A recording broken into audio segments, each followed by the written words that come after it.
Welcome to Welcome with Jesus Bible Study. We are going to be in the book of James, chapter 2, verse 26. And this is Mr. Vader. It's my son's cat, my youngest son's cat. It's Darth Vader, but without the Darth, just Vader. Hello. Look at that handsome butt. Okay, let's go to verses. Let's see, 26 is over here. For as the body without the spirit is dead, so faith without the works is dead also. And I'm going to repeat that. For as the body without the spirit is dead, so faith without works is dead also. There is such a thing as a dead faith, a faith that remains alone and does nothing. If we believe in Jesus, in the same sense of just accepting that He into our hearts, there is facts about Him, but we do not have a true charge or attitude towards God. We just believe and just leave it at that. That is a dead faith. Self, sin, and holiness. If we're not exercising our saving faith by living faithfully, we cannot fail to act itself out in our lives. When we are a dead faith, it's pretty much being a lukewarm person, lukewarm Christian. We don't want to do anything further. Now, this is the verse that I keep talking about, where I say in James, when he's referring to work, isn't by going out and doing good deeds. No, he means the work in your relationship with God. You can have faith and believe all you want to, but if you don't put no work into the relationship, into your faith, that's what it means by if you don't put no work, your faith is dead. Because your works is dead also. And this is what it's referring to. Not about going out and doing good deeds. This is where everybody keeps getting it twisted when it comes to doing work in faith. They was like, oh, you got to do works. Because it says it in James. James is not referring to going out there and doing good deeds. Doing good deeds for people should come naturally when you are a Christ follower. If you're a true Christian, going out there and helping somebody is a natural thing to do. It is not a work. It is not something that's like, look at what I did, God. Check that off the list. I'm doing good deeds. No, that is something that should be a natural thing. Love is natural. To care for somebody is a natural thing. When you're in a relationship with somebody, if they're like, all they're doing is just existing, that is not a relationship. That is somebody who is just taking and is just there. If you're not giving back to God in your relationship between you and Him, you're just there. You're existing. You're just taking. You're not putting in any effort into that relationship. Nobody would stay with anybody after so long if they realize that they're not receiving anything back from that person. And I'm not just talking about like gifts or money. But if there is no love in return, how long would somebody stay there? They would begin to be getting sad. They would start to realize that there is no love.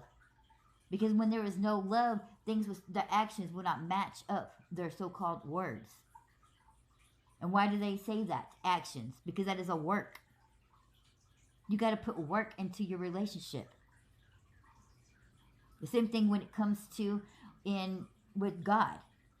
You can believe in Him all you want to, and you can have faith that He exists and faith that He'll do these things, but God is not going to say, I don't know you. You may know Him, but He doesn't know you.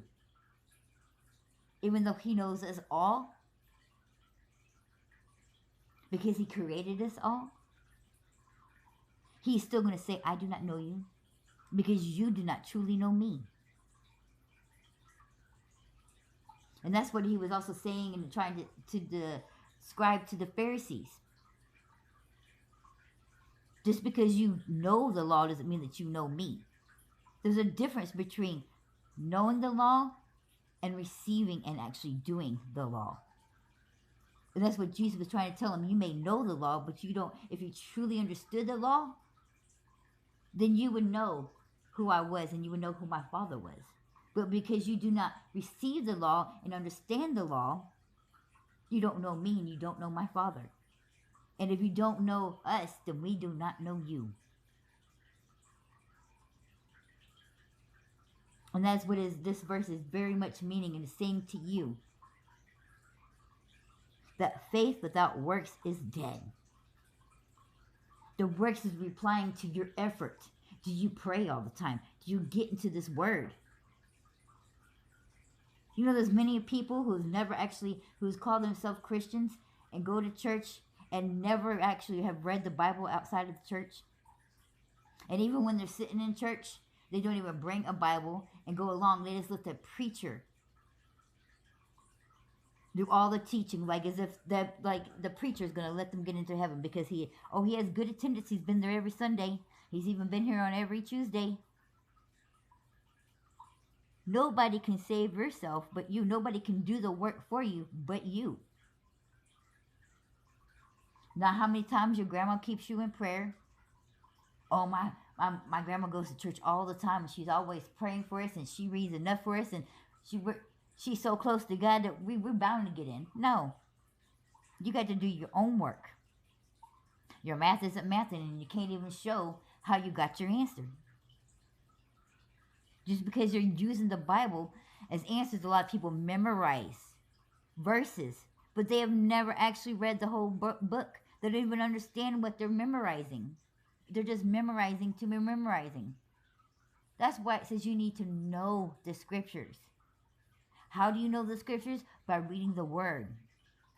See, when you have the Holy Spirit in you, it absorbs what you read. And without you realizing it, you have memorized the scriptures. And not saying that you would know them, can repeat them word for word, but you would know and have them memorized. So when you're out and about and somebody's saying something, whether you're in a church and the preacher is preaching something that's not right, or is somebody on a social media, or you're talking to somebody and they're saying this and this, and God said to do this, and you're like, wait a minute.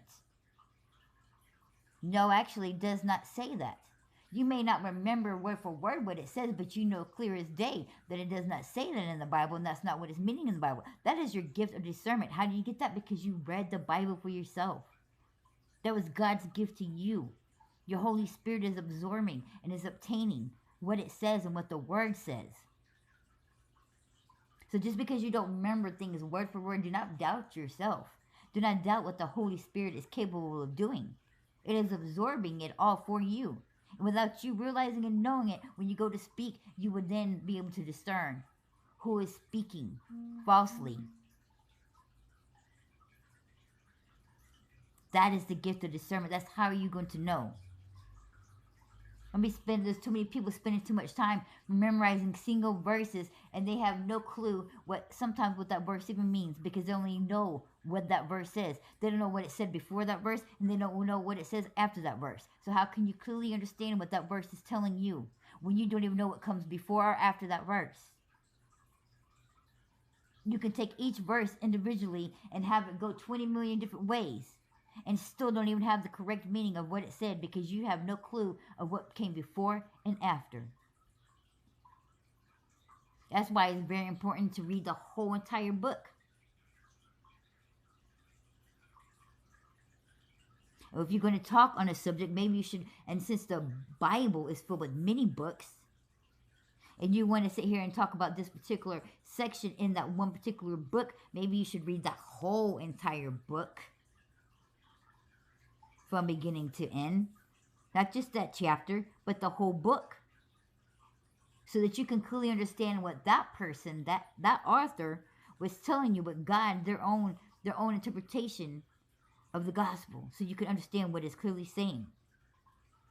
Because sometimes even just reading that one section or that one chapter still does not give you the whole point of what they was trying to make. You got to read things for yourself. You got to do the work. And that's what James is meaning.